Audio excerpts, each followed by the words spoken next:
Maruti, is that stock on the back of the sales numbers that we've seen, on the back of a weak yen, and of course on the back of that new launch today, is that stock the best pick in the auto sector? We've got two market experts joining us to talk us through their views on the stock, Ajay Bagga and Dilip Bhatt. And we also have in studio yet another market expert, Sonia Shenoy, who also looks at autos very, very closely. And she's going to talk us through first what the Ciaz means for Maruti. Sonia, I'm going to put the first question to you. Is this really going to be a big launch for Maruti?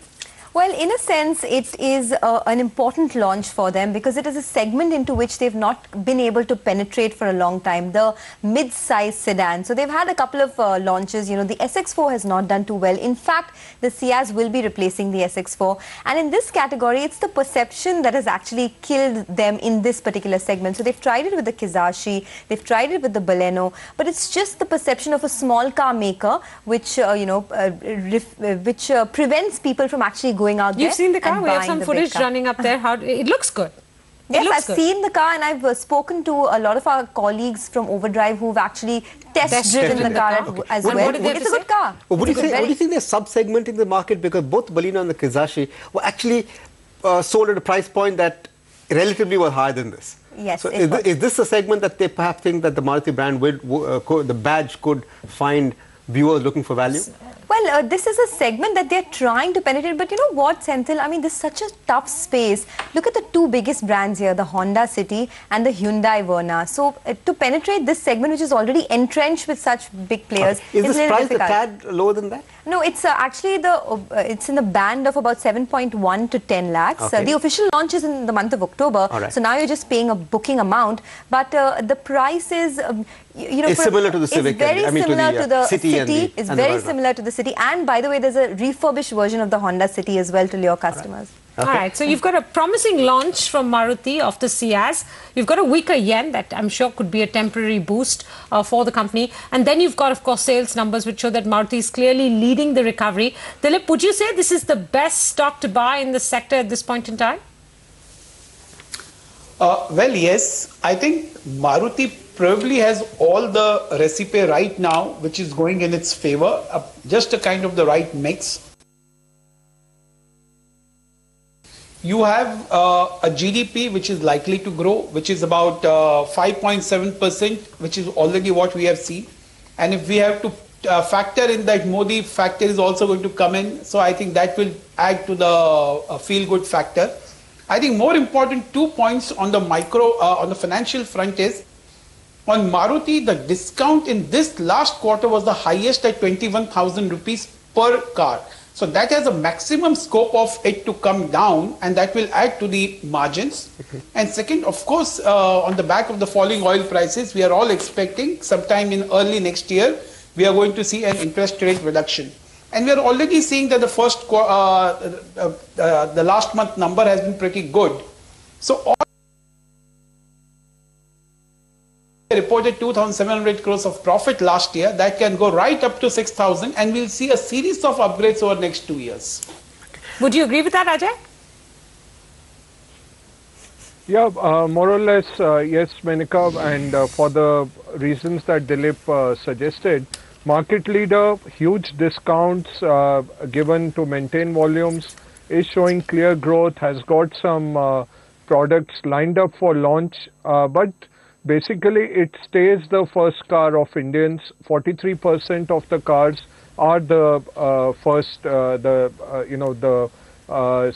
starting level cars. So clearly, there is no beating Maruti in that end. I think in terms of performance, already it has given very strong performance on a 1 year basis, 3 months basis. So is it baked in already? To a large extent, yes. The upside now, I would say probably 10% on a 1 year basis. You could probably look at something like a Tata Motors DVR as probably providing potentially higher upsides.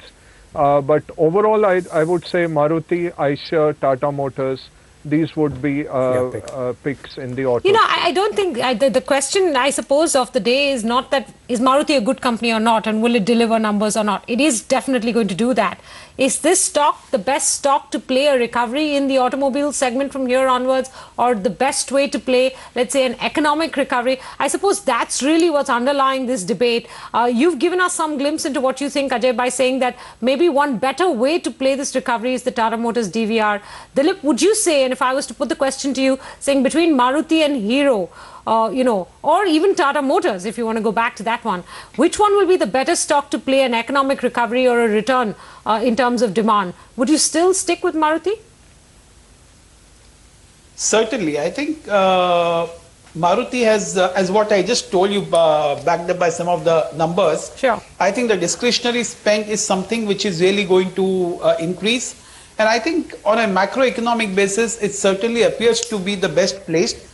And as what Ajay has also very rightly pointed out, the stock has also moved up. But what I think is that over next 2 to 3 years, we'll see a series of upgrades which will actually result in the valuation sobering down. And then, even the ROAs, which are around 14-15%, can climb right up to 18-19%. And I think in the entire auto pack, I think this is one where we are still going to see a very exponential jump. While we also like Tata Motors quite a bit, I think a large part of the overseas thing has been played out, but we still feel that the domestic recovery of the LCVs and the HCVs is also going to be played out in Tata Motors, and that also appears to be good. But in the pecking order, I would certainly prefer Maruti. And as far as Hero Motors is concerned, I think though it is cheap, the competitive arena and the way Honda is really gearing up for the competition, I would still think that Maruti is still a better placed bet on an overall basis, despite the run-up it has had. Dilip, it's horrible when both participants in a debate agree on one point. But one point of disagreement that I'm trying to draw between the two of you is the extent of the upside left in Maruti. Ajay thinks 10%. You certainly think they're more than 10%. And does the upside in Maruti factor in the success or the failure of the new launch? Well, I think just to take the second point first, whether the launch of this new car is it factored in? I think these are, if it does not become a success, I think it will be looked upon more as an aberration than anything else. As what you all very rightly discussed, that in this particular segment, Maruti has not been really able to carve out a niche for themselves, and so they are trying. So even if it doesn't succeed, I don't think that it will have a huge impact. But one of the names of the game, as what we have understood in the auto sector, is that you keep on launching new products so that you continue to gather the consumer's attention. So in that sense, I think that new launches will continue. But overall, I think Maruti still from the current level can give around 20-25% return is what my broad estimation is. Because I'm factoring it over next 18 to 24 months as we see a series of upgrades happening in this particular stock as far as the earnings are concerned. Okay, so I think Sonia, brokerage reports indicate some 20 launches over the course of the next 1 year or so, or have I misread that? In the next 8, 9, 10 months, right? Yeah? Yes, in fact, I just want to make one point and add to what Dilip has said, the comparison between Maruti and Hero. If you look at the valuations, Maruti is quite steep. I mean, it's currently trading at 24 times FY15 and about 17 times FY16, which is rich relative to its history. And if you compare it with Hero, Hero is trading at 19 times FY15, so it's cheaper. Right. So one would think that perhaps there's more scope for, because both Hero and Maruti will benefit from the recovery. Yeah, and they're leaders in their spaces. Right? But the point is that there's so much competitive intensity in the two-wheeler space. Yeah. So Hero is still the market leader at 41% market share, but Honda is creeping up so fast. It's currently at 24%. So that might be a bit of a hurdle. While for Maruti, it's sitting at 42% passenger vehicle market share and 75% entry-level market share. No one has been able to even come close to it. Hyundai has tried and has done well in certain segments like the i20, etc. But apart from Hyundai, no one has even been able to come close. So on a relative basis, although Maruti is expensive, I take Dilip's point where he says that it's a better play because purely it's not affected by competitive intensity. Let's see if Ajay agrees with that. Ajay, in your estimation as well, Maruti is a better buy than, let's say, Hero? Yeah, and again, it comes back to the macro, Menika, what you were mentioning. Four-wheelers are more urban, two-wheelers are more rural. Four-wheelers, 70% is financed in the passenger car segment.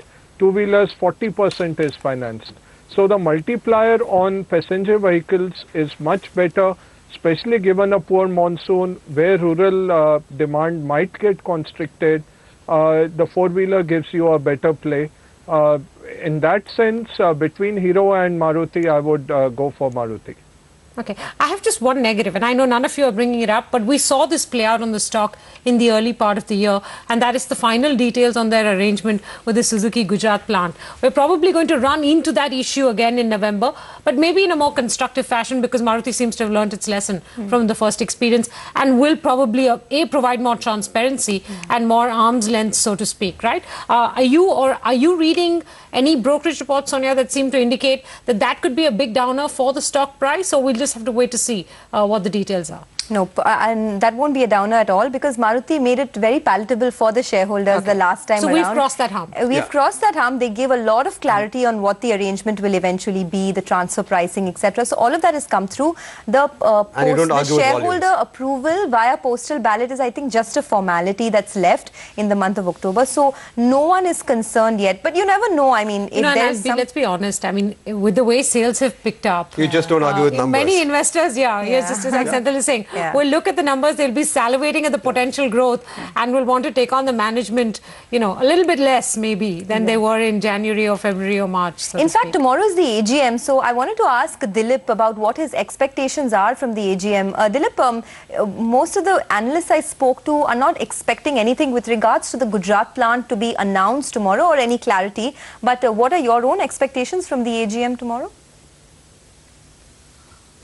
Very frankly, Sonia, even I don't have any great expectations from the AGM, and I don't think that this Gujarat issue is going to recur as a problem, because you can fault them for not being proper, but you can't fault them for their corporate governance issue, because Suzuki worldwide is not known to do any of those things which are against the corporate governance.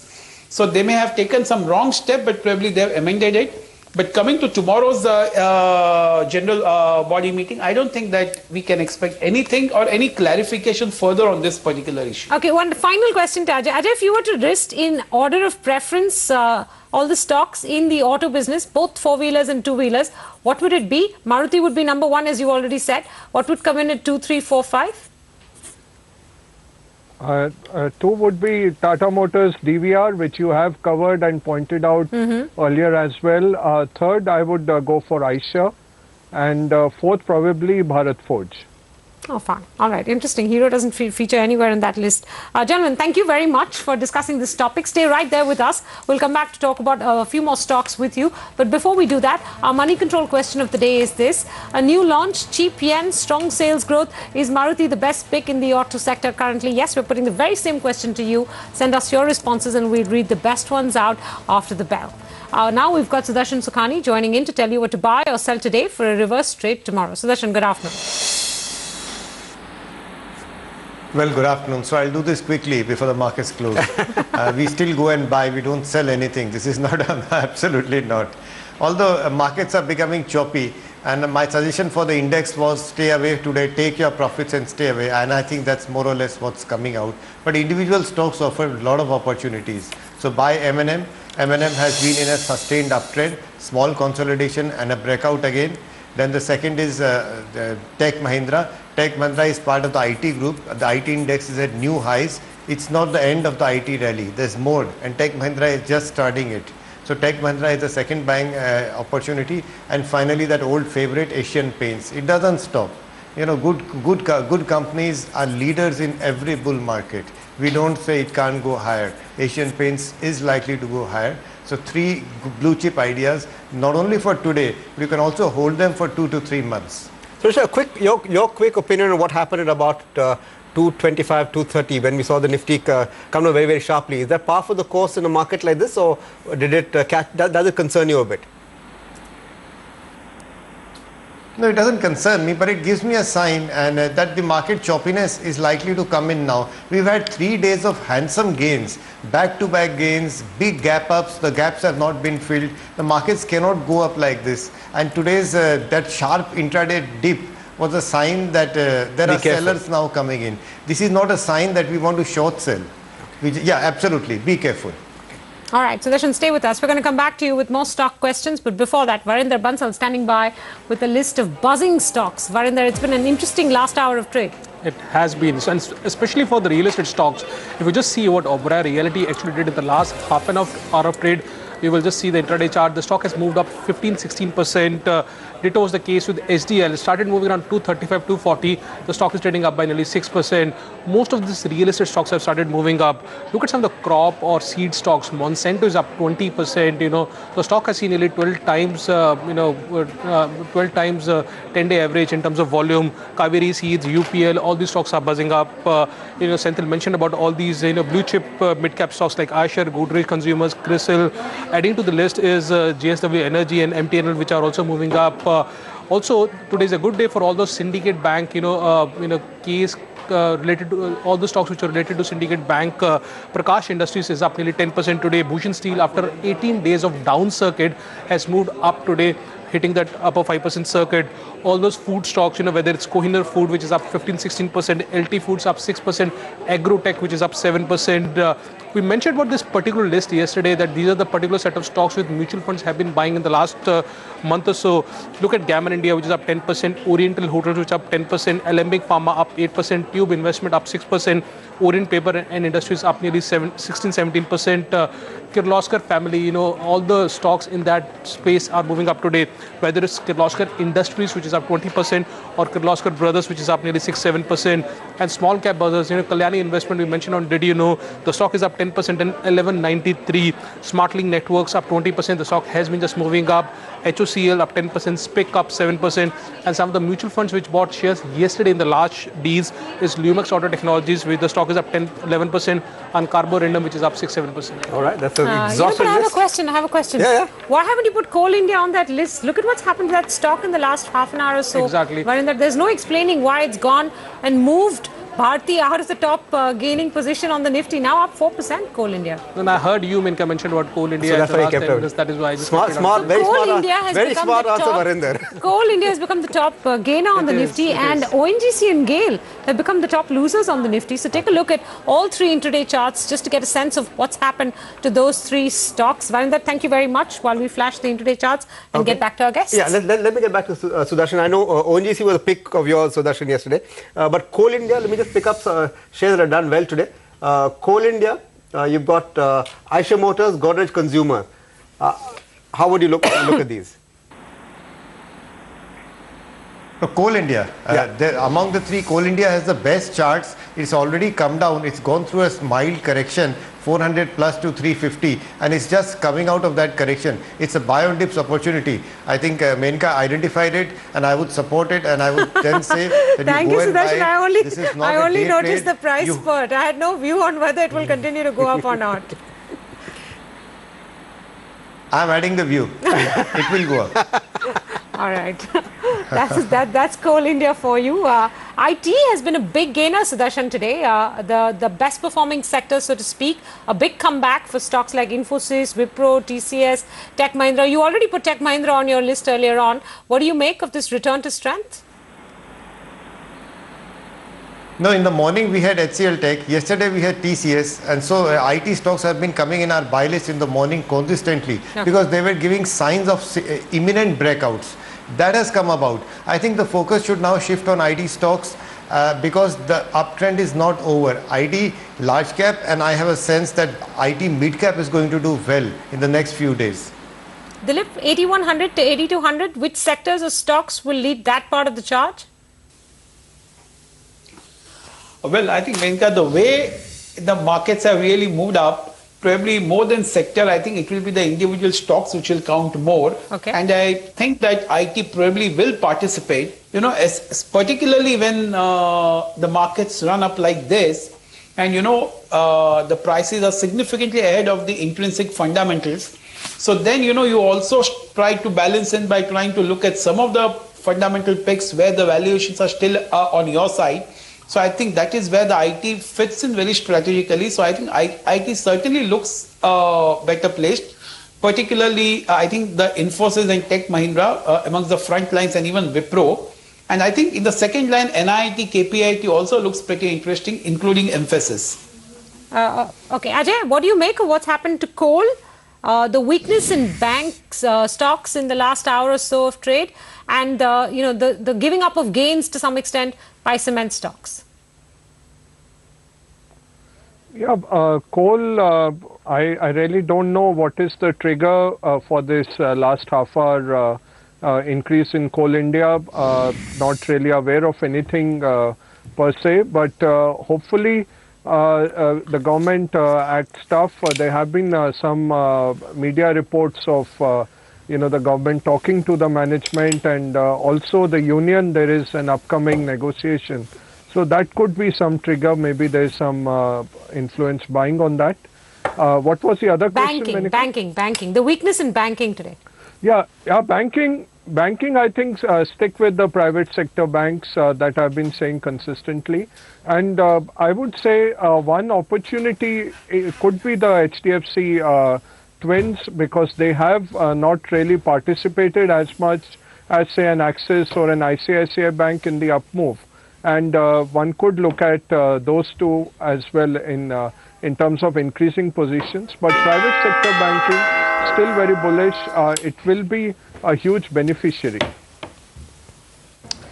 All right, by the way, the market just closed, and the key highlight was the cash market volume, 19,000 crores. Quite a bit of intraday volatility would have helped the volumes, but let's just go through the list of stocks. Above 8,100. It's closed above 8,100, Menika, indeed. 8,114 is where we closed. Come on, that deserves some for the first time. Yeah. Well, I can just say the Sensex closes above 27,130 for the first time, Menika. That's also there. 27,100. Okay, all right. Okay, fine. The mid-cap index, by the way, Menika, closed above 11,500. I think that would classify as a milestone, because that was one index which quite clearly had underperformed all through the last month, but has come back and has made a new high. So that, I think, would be the talking point of the day, that the mid-cap index has not just recovered all the losses, but has made a new high. So that's so about we've got the mid-cap something index. to cheer about on all counts. The Sensex closed above 27,100 for the first time, and it was a really quick move from 27,000 to 27,100. The Nifty closed above 8,100 for the first time. Monday 8,000, today 8,100. And the mid-caps index, as you pointed out, closed above 11,500. So three to cheer about. And Anuj, just to take on your point on the cash market, I think when we began the show, we were at 13,000 crores. In the last 1 hour, we saw almost 6,000 crores of cash being traded. That's the volatility, Senthil, because you had the volatility in the last 1 hour of trade, and that would have been used by smart money to buy. So that quite clearly stands out. I mean, you're talking about Coal India. I think Coal India itself would have accounted for at least 10% of the last 1 hour volumes in the cash market, because the kind of size that it had, backed by volumes in late trade. So that was your top index gainer. Then, of course, you had Infosys, that was up 3.5% at 37.34. Bharti Airtel was the other big winner, up 3%. In fact, all the new economy stocks did quite well. Wipro, TCS, Tech Mahindra, all these stocks were doing well. Even the old economy was doing well, actually. Larsen & Toubro, Tata Steel, all these stocks doing quite fine in trade. Add Reliance as well, 1,031 on that. On the losing side, of course, you had a couple of PSUs. Both GAIL and ONGC were down about 2%. And you had ITC, which was down about 1.5%. And Menika, Senthil, ahead of numbers, United Spirits was down a bit, down about 1.3% or so. You know, Anuj, I'll just add to that list. Banks, weakness in the last 1 hour. First, we had PSU banks sell off through the course of the day. Private sector banks, joined that list of red in the last 1 hour, and they all have closed negative. So Kotak down, HDFC Bank down, HDFC down, ICICI Bank losing over 0.5%, Bank of Baroda down 0.5%, SBI down over 0.5%, etc. We had both ITC and Hindustan Unilever closed just on the line. So that could have closed in the red today as well. And some giving up of gains across cement, Anuj, on the Nifty today. That's some of the action we saw take place just in the last hour or so. Yeah. As for the mid-cap space, lots of sort of big winners above 5% and more. Gammon was one, MTNL was another one, HDIL, Varinder pointed out how their stock has been moving up 6%, First Source up 5% and more, Bhushan Steel 5% recovery, Syntex up 5% and about thereabouts, JSW Energy up 4% and more, Crompton up 4%, bunch of stocks doing very well. Arvind, Anuj, I know you talk about that stock a lot, 3% and more. And Balarpur Industries, or Built, another day of gains there, up about 3% in trade. Those were some of the gainers on the mid-cap side. Indeed, Menaka, but I just want to make a technical point today. Even though the mid-cap index was up 1%, the breadth actually was in favor of declines today, 721 to 751.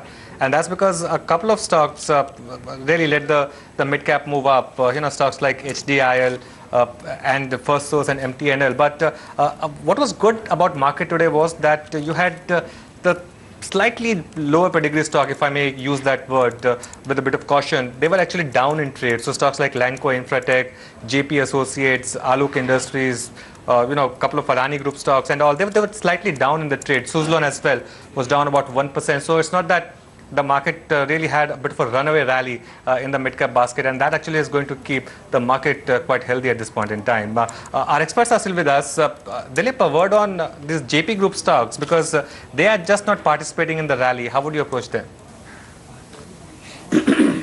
Well, I think after the run-up they had almost about 1.5 to 2 months back, I think it has really surrendered very meekly. But I think there are a lot of rumors going around about the, the financial health of the company and the CDR issues, and all those issues are really being floated in the market in a big way. So I think possibly, what can really trigger is if there is going to be 1 or 2 asset sale, which is very much around the corner, or maybe which is what the banks will make it happen. I think that will put the JP Group back into action. So maybe, on a risk return basis, one can say that maybe this is on a 10% downside, but I think the upside can be good, but slightly on a 15 to 18 month basis. But there has to be some kind of an asset sale which will just put the confidence back with the investors and also on the financial health of the company. Sudarshan, a word on Bank Nifty. How would you trade that? And do you think it's a good opportunity to go long on Bank Nifty? Tomorrow morning maybe? No, Anuj. I think the Bank Nifty is now coming to a point where we want to get out and take our profits, hoping that we have been long. If we are not long, then tomorrow is not an opportunity neither for the Nifty nor for the Bank Nifty. We don't want to enter the markets now. They have to pause, consolidate, give us new buying signals. And between the Nifty and the Bank Nifty is the weaker of the two. I think that's apparent and obvious, but I'm just stating it again. So at this point, I wouldn't buy it. This is a purely short-term swing trading idea. For the long term, you can buy anything. Ajay, real estate, we've had Oberoi and HDIL do very well, especially late trade, and the sector seems to have got a boost in the last couple of weeks, the clarity on REITs and all of that. So would you put money there?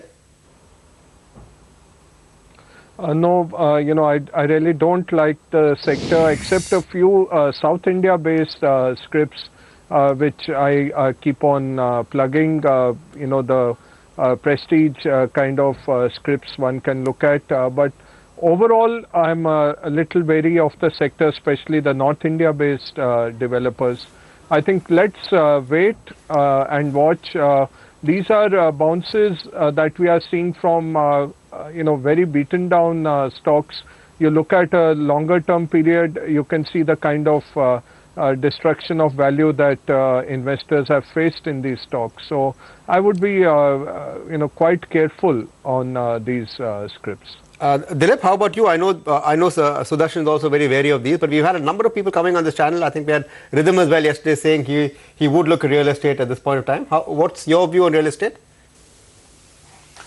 Well, I think the levels at which some of these real estate stocks are at the moment, I think slightly on a longer term basis, maybe they would look good. But immediately all these companies are really stretched out as far as the debt is concerned. So, it should not happen that, you're betting behind some of these and then they suddenly falter on some of their payments and some of them becomes NPA. That doesn't appear to be the case at the moment. But, the one argument which really goes against them is despite Delhi and Bombay having some of the best rates, despite that, all the 3 or 4 companies which we are talking about in the top real estate sector, all the stocks, their debt has really not come down, and which is what is very worrying. Right. So I think that is what we feel, that maybe it's a long-term haul from here. Ajay, if currency stays where it is and if crude stays where it is, then from next week onwards, oil marketing companies would start making money on diesel for first time in, I don't know, how many years. History of this nation, maybe. No, I think in the early part of 90s, I think they were still making money, Menaka, on diesel. But, you know, would that be a big trigger or continuing trigger for BPCL and HPCL, or do you think that's already baked in? No, we had discussed this last week at length, and I would still say BPCL, you know, out of the pack, ONGC and BPCL would be my favorite picks. ONGC on the upstream. And BPCL because of both its international assets and what's happening. I think that is really going to help the Indian economy if this crude price stays where it is, or you know, comes up even marginally. The affordability comes in. Look at Anuj, if you look at the financing costs, what has come in the first quarter itself, 60%, 35 to 40% kind of falls in the financing costs because the working capital outlays have reduced considerably. So it's extremely positive for these companies. I would still rate them a buy. All right, Dilip, I don't know if we've discussed this with you before. United Spirits at 2400, is it a buy or a sell for you? Well, I think we all know that the results are not going to be good. We all know that there will be a huge provision which is going to be done. But I think in spite and despite that, United Spirits still remains a stock to watch, to buy certainly on these and the slightly lower levels. And surely not for next 6 months or 9 months, but I think surely for 15 to 18 months or maybe 24 months to get a very handsome return on United Spirits. I think we remain fairly bullish despite the short-term problems that we can anticipate. Okay, Dilip, the numbers going around in the street are that they could write off anything between 4,000 and 6,000 crores. Is that baked into the price at 2,400, or do you think it could slip if that comes out of that number?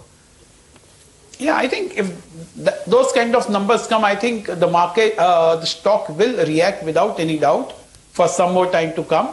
But I think, as what I just said, it will still be looked upon as an opportunity because you have phenomenal management. Yeah. So I think that is what is really going to help the stock ultimately. So one should look for an opportunity to acquire on a long-term basis.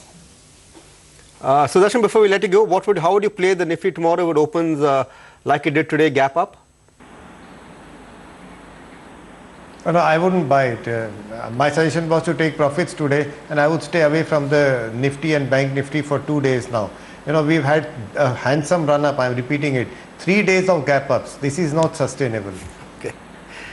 Well, gentlemen, thank you so much. Ajay, Sudarshan, Dilip, thank you so much for joining us. And slipping in a short break, we've got Adani Group. It's roped in the Abu Dhabi Investment Authority as a financial partner for its real estate project.